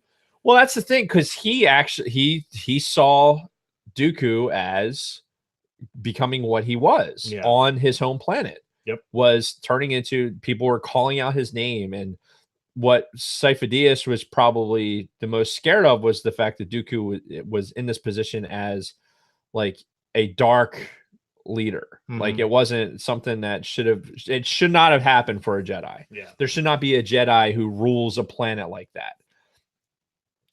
Saying that, in the future, you have an Master Commander, you have a Jedi who ends up being a Lord Regent of a planet, who is effectively controlling a planet. So there's weird dichotomy there. Like, and this all happens within, there's a kind of this revolution around Dooku between Qui-Gon and Dooku and this other Jedi. So that's why I say Master Commander is one of those must things that we need to get into, because there's a continuity to the story that's actually pretty effective. Yeah, and getting back to Sifo-Dyas, this is the weird thing. This is one of those things that we never really got any resolution to, because by the end of this book, as far as we know, Sifo-Dyas was just kind of going off doing his thing with his master, fucking changing his adult diapers and just keeping him sane. I guess he never really did become a member of the Jedi Council, because how does this tie into episode 2 and the fucking clones and everything else? Because we were told in episode 2, Sifo-Dyas was the one who commissioned the clones. Right. And the fucking Geonosians thought, or not Geonosians, but the fucking Kaminoans, they thought that he was a leading member of the Jedi Council. Right. Fucking in the condition he was in through the latter half of this book, he was in no shape to be on the fucking council. No. So I don't know where the fuck that came from. Well, I think that based on how I heard the way that the tone was in the book, after this vision came to light and Dooku had chosen his path, that Sifo-Dyas would still back that play. I think that if you continue the story on at Dooku, if he had to reach out and say, hey, I need you to go to this planet, I need you to build this army, because this is the army that's going to help prevent us. We need this yin, because I foresee the yang happening. And Sifo-Dyas probably has the visions of all that shit happening. Sure. For whatever his weaknesses are, his brain is probably torn to pieces because he has these abilities and has this vision that fucking Twinkle Tits can't fucking possibly manage, because she doesn't know what to do with them. She doesn't know how to act on these fucking things. And while she's out there fucking looking for trinkets and shit, it wasn't that her deal, wasn't she? She was looking for Sith artifacts. Yeah, she wanted to investigate the Sith more, because she was under the belief that they were coming back. Yeah, which comes true. And oh, by the way, the Sifo-Dyas kid is fucking rolling around asleep talking about basically validating all of her stuff. Right. So the ineptitude of the fucking Jedi Order is yet again prevalent, because they have a master with a Padawan going out there looking for shit, lying to them not knowing that they're being lied to. Yeah. What the fuck? Have some fucking sense. You got some fucking broad with her Padawan out there fucking around. Yeah. Like they're out there looking for Sith shit. And she comes back, like, no, we're trying to do the thing on the moon and the thing. So the thing that was really sticking out to me was, like, how did it come to Sifo-Dyas going to Kamino and being like, I need 1 million clones for a fucking army. And then I'm sitting here thinking, like, well, fuck, how is he going to afford this? That's like me rolling into some fucking I don't know, some like private security firm. I need 10,000 troops fully armed and ready to roll. And they're like, yeah, where's the fucking money, asshole? So I think of it like if you're in South America, right? And you're running an operation as a DEA agent. Okay. And you walk into some place like, hey, I need to build up a private army to fight against the the Op 4. Sure. And they're like, okay, well, how the fuck are you gonna pay for this? We need guns on shit. And you fucking whip out your DEA or CIA badge and be like, yeah, this money, we're gonna print money that's going to fucking go directly into your hands, motherfuckers. Just fucking do it. Yeah, dude. Countless operations, especially in the 80s in the drug war. It went down like that. It's like, how does this fight this way? The fucking Bay of Pigs. Look at the Bay of Pigs. I mean, if we're applying Star Wars into real life, right? Sure. Look at the Bay of Pigs. They went down. The fucking CIA went down there and trained a bunch of guys to have a revolution against the fucking sitting leader, which they failed, obviously. Yeah. So it's not that unheard of to go and do something like that, just on the like, hey, I'm representing this. Well, how are you going to pay for that? Like, look, motherfucker, I'm representing these motherfuckers over here. Right. And they got all the coin in the world. Like, okay. All right. That wasn't my suspension of disbelief. Well, and it wasn't more suspension of disbelief. I'm sure that there was some way to explain it. I wanted to see that piece of the puzzle put together. Yeah. It's funny we've talked this long and we really haven't talked about Ventress a whole lot, or the fucking dude in her head.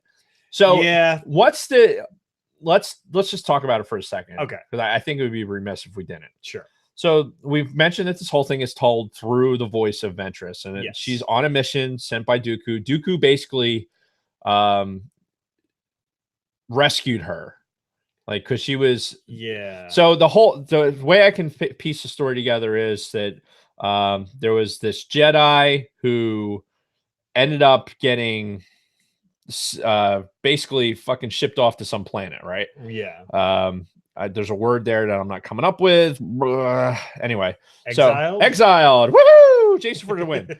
So homeboy gets exiled, right? And Ventress finds Ventress, fucking saves her from her situation. Yeah, because she was like a slave, right? And she was a sex slave, and you know her hot bald head, which fucking like turned everybody on, right? So and she was being used as an assassin, and he basically saved her and brought her on as a Padawan, but never brought her back to the council because homeboy was exiled. Yeah, but he never told her that, as far as we know. Right. Yeah. But he was like, no, I'm not going to take you back to the council. Or, you know, as it turns out, Dooku, I'm assuming, and Dooku and fucking homeboy McHomerson fucking got into a duel. Dooku wins. So Ventress like, hey, look, you're free now, but oh, by the way, you owe me. Yeah. Right. So you're going to hang out for me and do some of my shit now, but you're free. Yeah. You can leave whenever you want. Right. However, you better do this shit. I'm going to kill you. Yeah. You know, but you're free. Yeah. So that's how, like, she's scared of Dooku. Dooku in one of the scenes basically lights her up like a fucking Christmas tree. Yeah. Just Christmas tree or things that are bright. Yeah. It uses the force lightning on her to fucking, you know, start frying her because and again, this is when the voice is like, oh no, oh god, I don't know what's happening to me. Oh my god, it's overacted the whole thing. Like, you're not building your fucking Screen Actors Guild fucking membership by reading like a goddamn idiot on the fucking thing. So Ventress gets put on this mission with Dooku. The fucking Jedi, throughout the whole thing, her previous master, Jedi master, was talking her through this. It was in her head. Yeah, basically in her head. Was he a Force ghost? Was he just like part of... Well, see, what do you think? I'm curious as to what you think.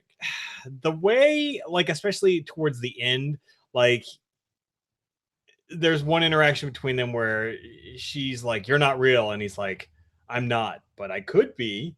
You know, so I really think that he was just kind of like a slight projection of the guy that used to be there, not 100% Force ghost. So she's like the definition of a schizophrenic then, because that's, you know, she's talking to the voices in her head. Yeah. So when you start, you know, interacting with the voices in your head, yeah, you know, it might have a problem. Yeah. Right. Yeah, she's a very effective assassin, but she's like talking to herself the whole time and sometimes out loud. So she sounds like a fucking nut job. Yeah, because there's like more than one scene where she's talking to this guy and there's an actual person there next to her. They're like, who are you talking to? Yeah. And ultimately, when she goes to rescue the sister, and the sister's like telling the rest of the Dooku story that was like continued from the holocron, and she's like, shut the fuck up. I don't give a shit. And then she does it a couple times where she's speaking out loud. I don't know. I think they leave it for, like, if you've got this exiled Force ghost, this is going to be one of those things that's like super loud. Probably. Because like the lawnmower was. Yeah. On the YouTube, it was okay. But then on the fucking podcast, I was like, ah! Yeah. Anyway. I don't know. I, for one, I think it was a smidgen of him being like a residual thing in the Force. Yeah. Like he was, if you're in that, what the fuck did I call it? Purgatory. Like he's in Jedi purgatory, right? So he can't transition to the other side and become one with the Force because, you know, he was in exile. He fucked up this broad, let her get rolled up with Dooku. Now Dooku's fucking, you know, she's free, but I'm going to shock you to death. Yeah. Ah! Well, but you're free. You can do whatever the fuck you want. Ah! Yeah, and it's kind of like with Darth Bane, where after the first Bane book, for the next 2 books, he had that fucking shadowy figure of the old Sith master, like in his head. So something similar to that, where it's just kind of like those Orbalisk fucked him up. Yeah, it's not 100% fucking Force ghost or Force projection, but it's like kind of a remnant of that person. Yeah, in your consciousness, so to speak. Is Dark Disciple Legends or canon? I believe canon. It is canon. Yeah, because it only came out a few years ago. Yeah, I read that too. Yeah, wonder what he's getting at. And I'm wondering like how that ties into all of this. See, the thing about the Ventress part of this book is because we haven't finished Clone Wars, I don't have that much of an interest. God, you had to bring that up in Ventress herself. Like we've seen a little bit of her, some of her flirtations with Obi-Wan, but right now I'm really not that invested in her character. So every time it was like her and her fucking, you know, imaginary friend, I'm just like, come on, let's get to the next fucking Dooku scene. Because I feel like there's something important about that. Now that Bronco Fett's brought up the Dark Disciple, but it's been a while since I read that. Yeah, and that penguin might be off swimming somewhere. Yeah, it most likely is. So that might be. I knew it. What? Watch Clone Wars. Fucking chat comes up in the chat. Watch Clone Wars. Everybody who's listening on their through their fucking car radios right now is going, watch fucking Clone Wars, you idiots. I know. It's hard. It's in the queue. It's fucking hard. It's hard to sit down and watch something for any length of time. We have very busy lives. Yeah. So fucking, it's insane. When you watch Clone Wars, you will know. Okay. All right. Fair enough. What will I know? What will I know? Well, I know if the voice in her head is fucking real. I mean, maybe. Dude, wear sunscreen. Me? Yeah, you. No. Dude, it's I actually mowed my lawn yesterday without a shirt on. Like I gave all the neighborhood ladies a nice show. Yeah, his fucking shoulders are peeling like in front of me. It's just like, dude, come on. Put some fucking sunscreen. I got a sunburn last week. Wear a goddamn shirt. No, I gotta tan this white skin. This like super white skin. The sun's out, guns out. Yeah, apparently. Yeah, not much in the way of guns to speak of, but it's all right. You'll get them back. Yeah. Anyway, yeah, it's anything else on the book in general, because there's a lot of shit that we kind of glossed over. Yeah. But I mean, really, it's worth listening to once. If you can get onto Audible, get your free audiobook. I don't know if it's worth the $20 that I paid to get the fucking thing.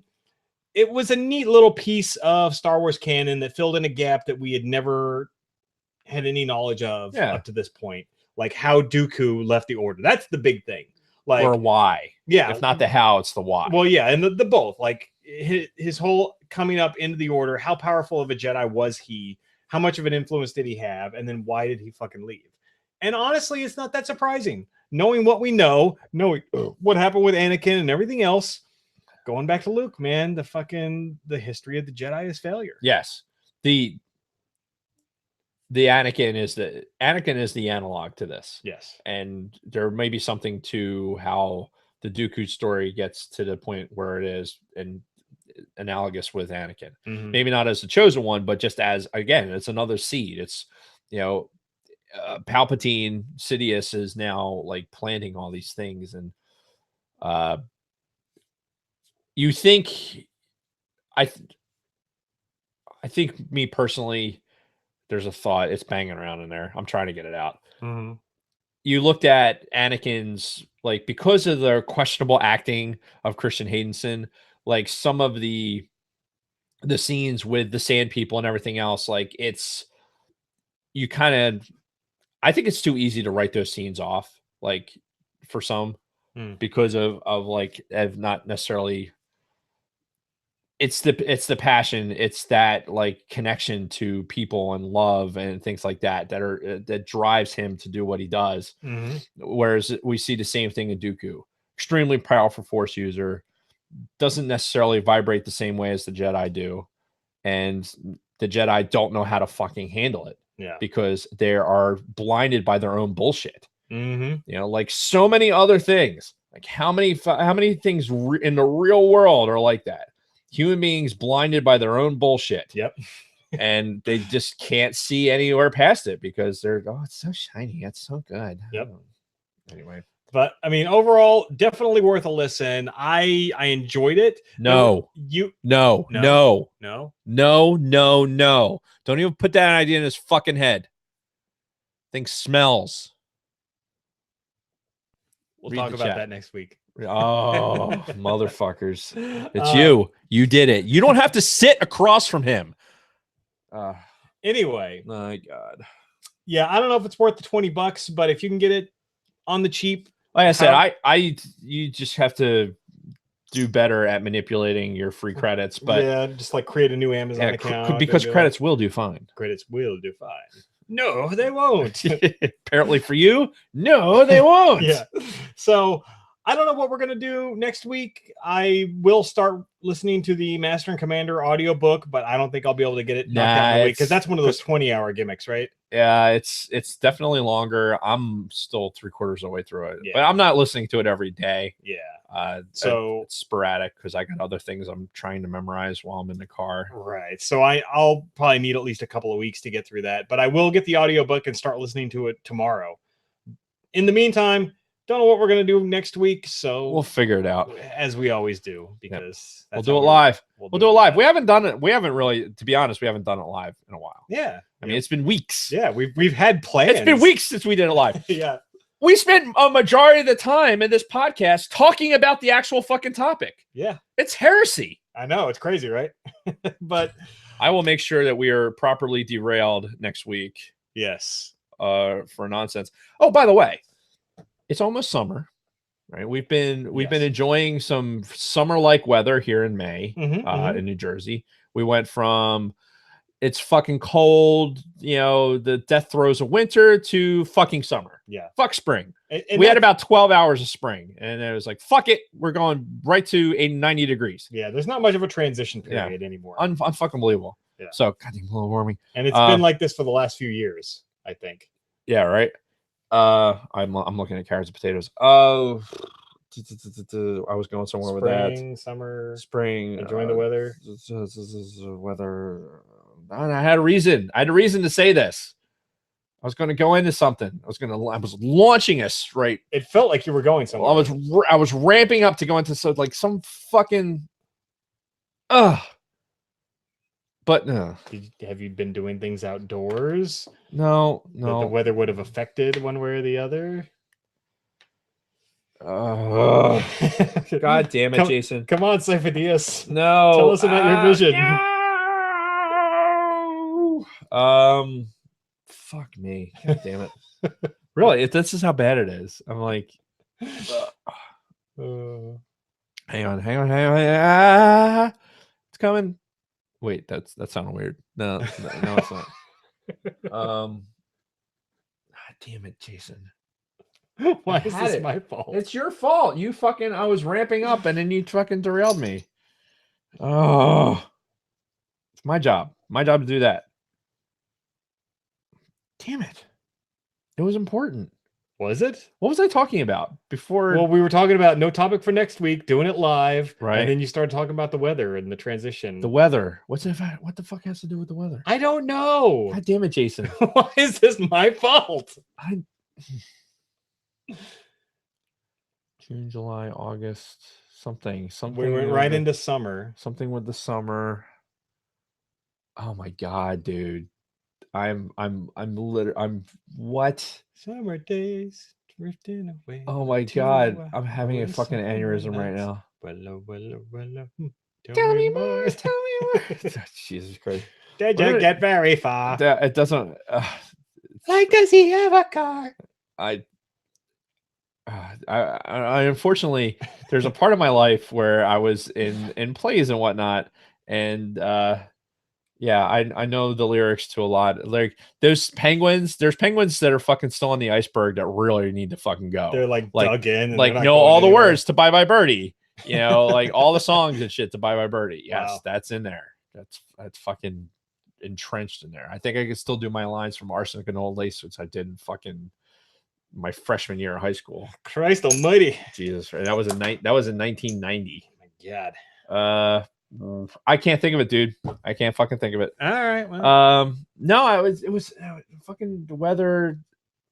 just let it go, man. Just be like Frozen. Let it go. It's 2 Frozen references. Yeah. Two of them In one In one episode. Yeah. Totally unrelated. I'm gonna, as soon as we go offline, I'm gonna fucking remember. But anyway, save it for next week. Apparently. All right. Well, that's it. We don't know what the fuck we're gonna talk about next week. We'll figure it out. We'll do it live, as Dave said.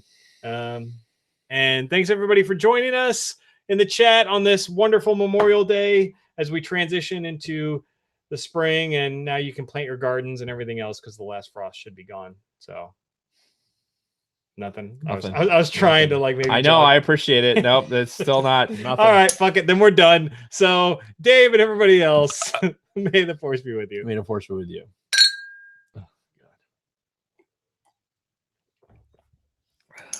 That's good stuff. Okay, now what do I click?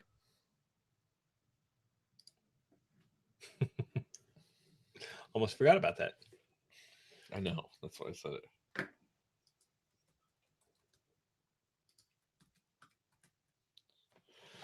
Jason, what the fuck was it, man? I have no idea.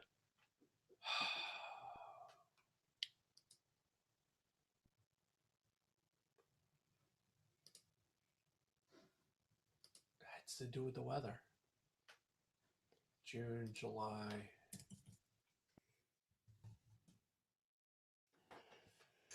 It had something to do with June, July. The fact that it's here already, it feels like. Oh, I think we're still live. Bye. Yeah. All right. Now I'm killing it.